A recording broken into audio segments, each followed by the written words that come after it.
ലോകത്തെ മുഴുവൻ വീക്ഷിച്ചിട്ടുള്ള ഒരു ആളെന്ന നിലയിൽ എങ്ങനെയാണ് ഈ കഴിഞ്ഞ ഒരു മാസത്തെ കേരളത്തിന്റെ ഒരു നീക്കങ്ങളെ നിരീക്ഷിക്കുന്നത്?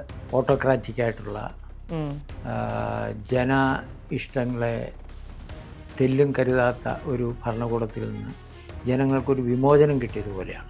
വി ഡി സതീശനുള്ള ഒരു ഗുണം ഞാൻ കാണുന്നത്, അദ്ദേഹം ധാരാളം വായിച്ചിട്ടുള്ള ആളാണ്. അതുകൊണ്ട് ഒരു പക്വത വന്ന ഒരു ഫിലോസഫർ റൂളറാണ്. പ്രിയദർശിനി പദ്ധതിയെ പറ്റി എന്താണ് അഭിപ്രായം? പ്രിയദർശിനി നല്ല കാര്യമാണ്, പക്ഷേ അതിൻ്റെ അകത്തൊരു പ്രൊവൈസോ പറയാനുണ്ട്. ചില ഇൻ്റർവ്യൂവിലൊക്കെ കണ്ടു, വളരെ സന്തോഷത്തോടുകൂടി കണ്ണീരോടുകൂടി പറയുന്നത് കണ്ടു.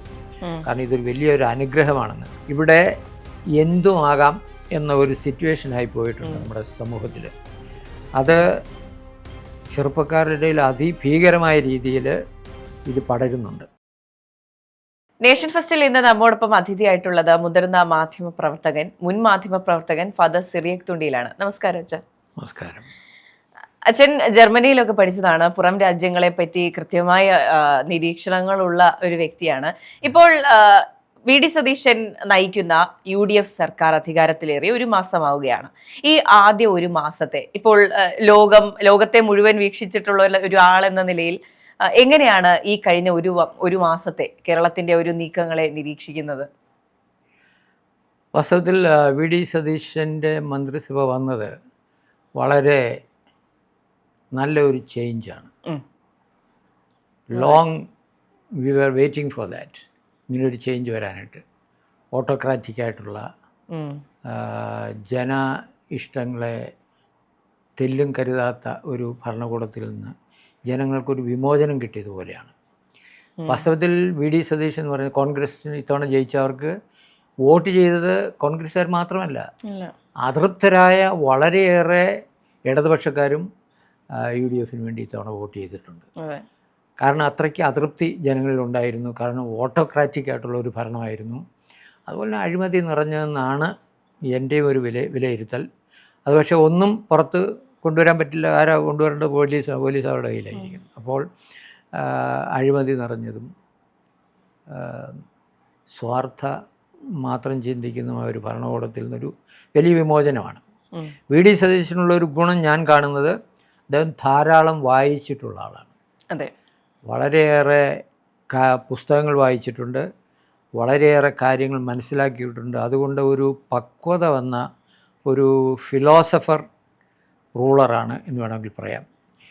പ്ലേറ്റോ, ഗ്രീക്ക് ചിന്തകനായ പ്ലേറ്റോ പറയുമായിരുന്നു, ഒരു രാജ്യം ഭരിക്കുവാൻ വാസ്തവത്തിൽ ഒരു ഫിലോസഫർ വരണം എന്നാണ് അദ്ദേഹം പറഞ്ഞിരുന്നത്.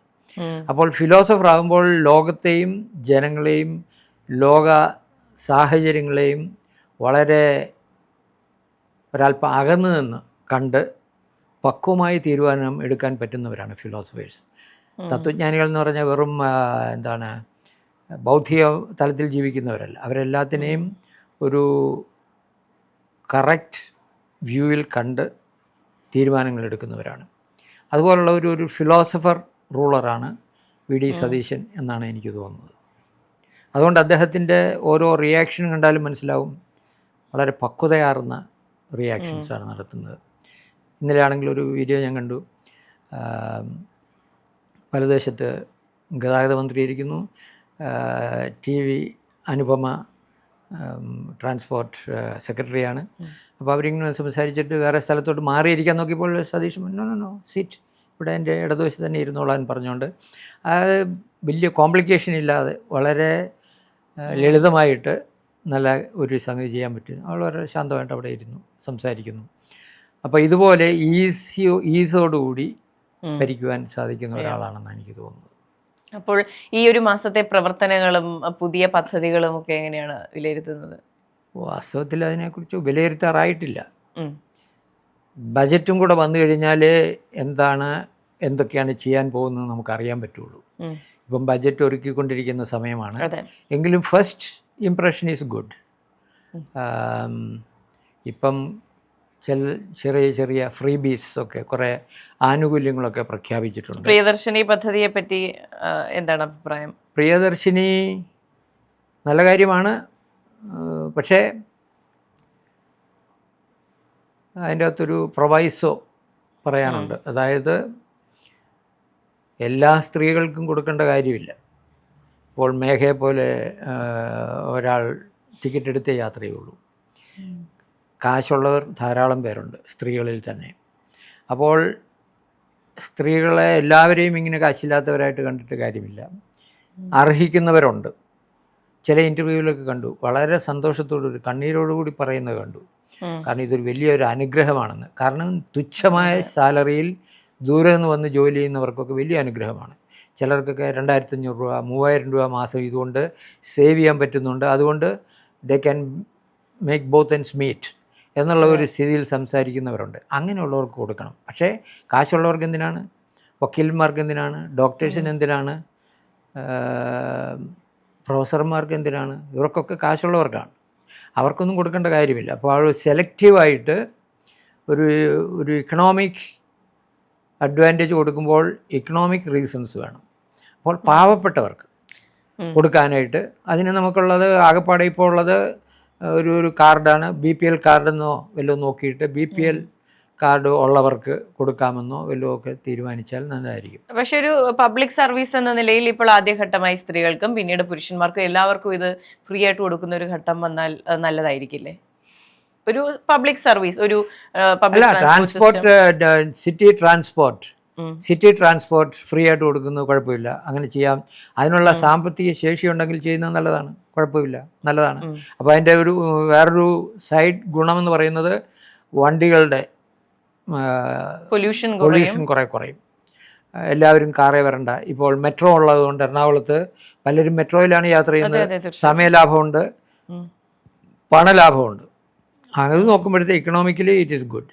പക്ഷേ അതിന് മാത്രമുള്ള സാമ്പത്തിക ശേഷി കേരളത്തിലെ സർക്കാരിനുണ്ടോ എന്നറിഞ്ഞുകൂടാ. ഉണ്ടെങ്കിൽ നല്ലതാണ്. അപ്പോൾ ഈ പറഞ്ഞ ഗുണങ്ങളുണ്ടാവും. ആളുകൾ ആവശ്യമില്ലാതെ ബൈക്കോ കാറോ എടുക്കത്തില്ല. അവർക്ക് ബസ് ഫ്രീ ആയിട്ട് പോകാമല്ലോ. അതുകൊണ്ട് എല്ലാവർക്കും കൊടുത്തു, അതിനും കുഴപ്പമില്ല. വാസ്തവം പറഞ്ഞാൽ ഇപ്പം തുടക്കത്തിന് നല്ലതായിരുന്നത് സാമ്പത്തികമായിട്ട് പിന്നാക്കം നിൽക്കുന്ന സ്ത്രീകൾക്കും വിദ്യാർത്ഥികൾക്കും കൊടുക്കാമായിരുന്നു. വിദ്യാർത്ഥികൾ എല്ലാവരും ഉണ്ട്. അപ്പോൾ വിദ്യാർത്ഥികൾക്കും കൊടുക്കാവുന്ന ഒരു പ്രഖ്യാപനമായിരുന്നു. ഇപ്പോൾ ഇവരുടെ സ്ത്രീകൾക്കുള്ള ടിക്കറ്റിൻ്റെ കാശ് സർക്കാർ KSRTCക്ക് കൊടുക്കുന്നുണ്ട്. അതുപോലെ പ്രൈവറ്റ് ബസ്സിലും ചെയ്യാം. നിൽ ടാരിഫ് അടിച്ച് ടിക്കറ്റ് കൊടുത്താൽ അത് റീഇംബേഴ്സ് ചെയ്യുമെന്ന് പറഞ്ഞാൽ പ്രൈവറ്റ് ബസ്സുകാർക്കും ബുദ്ധിമുട്ടുണ്ടാവില്ല. അപ്പോൾ ഇത് KSRTCക്ക് കൊടുക്കാമെങ്കിൽ പ്രൈവറ്റ് ബസ്സുകാർക്കും അത് കൊടുക്കാവുന്നതാണ്. ആ കാശ് സർക്കാർ റീഇംബേഴ്സ് ചെയ്താൽ മതി. അതെ, ഇപ്പോൾ പ്രിയദർശിനി പദ്ധതി പോലെ തന്നെ വൈറലായൊരു പദ്ധതിയാണ് തൂഫാൻ, ഓപ്പറേഷൻ തൂഫാൻ എന്ന് പറയുന്നത്. ലഹരി വസ്തുക്കളും അതെല്ലാം അതുമായി ബന്ധപ്പെട്ട ആഭ്യന്തര വകുപ്പ് പ്രത്യേകമായി നടത്തുന്ന പദ്ധതി. അതും നല്ലൊരു തൂഫാൻ വളരെ നല്ല ഒരു സംഗതിയാണ്. കാരണം ഇവിടെ എന്തും ആകാം എന്ന ഒരു സിറ്റുവേഷനായി പോയിട്ടുണ്ട് നമ്മുടെ സമൂഹത്തിൽ. അത് ചെറുപ്പക്കാരുടെ ഇടയിൽ അതിഭീകരമായ രീതിയിൽ ഇത് പടർന്നിട്ടുണ്ട്. കാരണം യൂണിവേഴ്സിറ്റീസിലാണെങ്കിലും കോളേജസിലാണെങ്കിലും സ്കൂളിലാണെങ്കിലും അതോറിറ്റി എന്ന് പറയുന്ന സാധനം നശിപ്പിക്കപ്പെട്ടിരിക്കുകയാണ്. സ്കൂളിലാണെങ്കിൽ ഹെഡ് മാസ്റ്റർക്കോ പ്രിൻസിപ്പലിനോ അധ്യാപകർക്കോ കുട്ടികളെ ശകാരിക്കാൻ നിവൃത്തിയില്ല. കേസായി ബുക്കാറായി, അവരും ഉണ്ടായിരിക്കുന്നു, എന്നാ വേണം ആയിക്കോട്ടെ എന്നാണ്. അതുകൊണ്ട് ഒരു തരത്തിലുള്ള ലോലെസ്നെസ് എല്ലായിടത്തും ഉണ്ട്. അതുകൊണ്ട് കുട്ടികളുടെ ഇടയിലൊക്കെ ചെറുപ്പക്കാരുടെ ഇടയിൽ ഈ ഡ്രഗ്സിൻ്റെ ഉപയോഗം വളരെയേറെ ഭീകരമായ രീതിയിൽ ഉണ്ടായിട്ടുണ്ട്. അപ്പോൾ ഒരു സംഗതിക്ക് ഡിമാൻഡ് ഉണ്ടാകുമ്പോൾ സപ്ലൈ ചെയ്യാൻ ആൾക്കാരുണ്ടാവും. അത് സപ്ലൈ ചെയിൻ ഏതായാലും വേൾഡ് വൈഡ് ആയിട്ടുള്ള ഒരു സപ്ലൈ ചെയിൻ ഈ കൊക്കൈൻ ഡ്രഗ്സ് ഇങ്ങനെയുള്ള സംഗതികൾക്കുണ്ട്. അപ്പോൾ അവർ ശക്തമായിട്ട് കേരളത്തിൽ പണം കൂടുതലുണ്ട്. അതുകൊണ്ട് ഇവിടെ ഇടപെട്ടിട്ടുണ്ട്.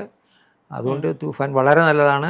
സമഗ്രമായിട്ട് അന്വേഷിക്കണം. മാത്രമല്ല ഈ പെറ്റിയായിട്ട് കച്ചവടം ചെയ്യുന്നവരെ മാത്രമല്ല വൻ സ്രാവുകളെയും പിടിക്കണം. അപ്പോൾ സംഗതി ശരിയാണ്. പക്ഷെ അതിന് ഓൾ ഇന്ത്യ ലെവലിൽ കേന്ദ്ര സർക്കാർ കൂടെ അതിനൊരു സപ്പോർട്ട് കൊടുക്കണം. ഞാൻ ഈയിടെ ഒരു മണിപ്പൂരിനെ കുറിച്ചുള്ള ഒരു വീഡിയോ കണ്ടു. മണിപ്പൂർ ഈസ് എ ട്രാൻസിറ്റ് സ്റ്റേറ്റാണ് ഡ്രഗ്സിൻ്റെ. ഭീകരമായിട്ടുള്ള മ്യാൻമാറിൽ നിന്ന് അതുപോലെയുള്ള കിഴക്കൻ സൗത്ത് ഏഷ്യൻ സ്റ്റേറ്റ്സിൽ നിന്നുള്ള രാജ്യങ്ങളിൽ നിന്നുള്ള ഇത് കടക്കുന്നത് മുഴുവൻ മണിപ്പൂർ വഴിയാണ്. അപ്പം മണിപ്പൂരിൽ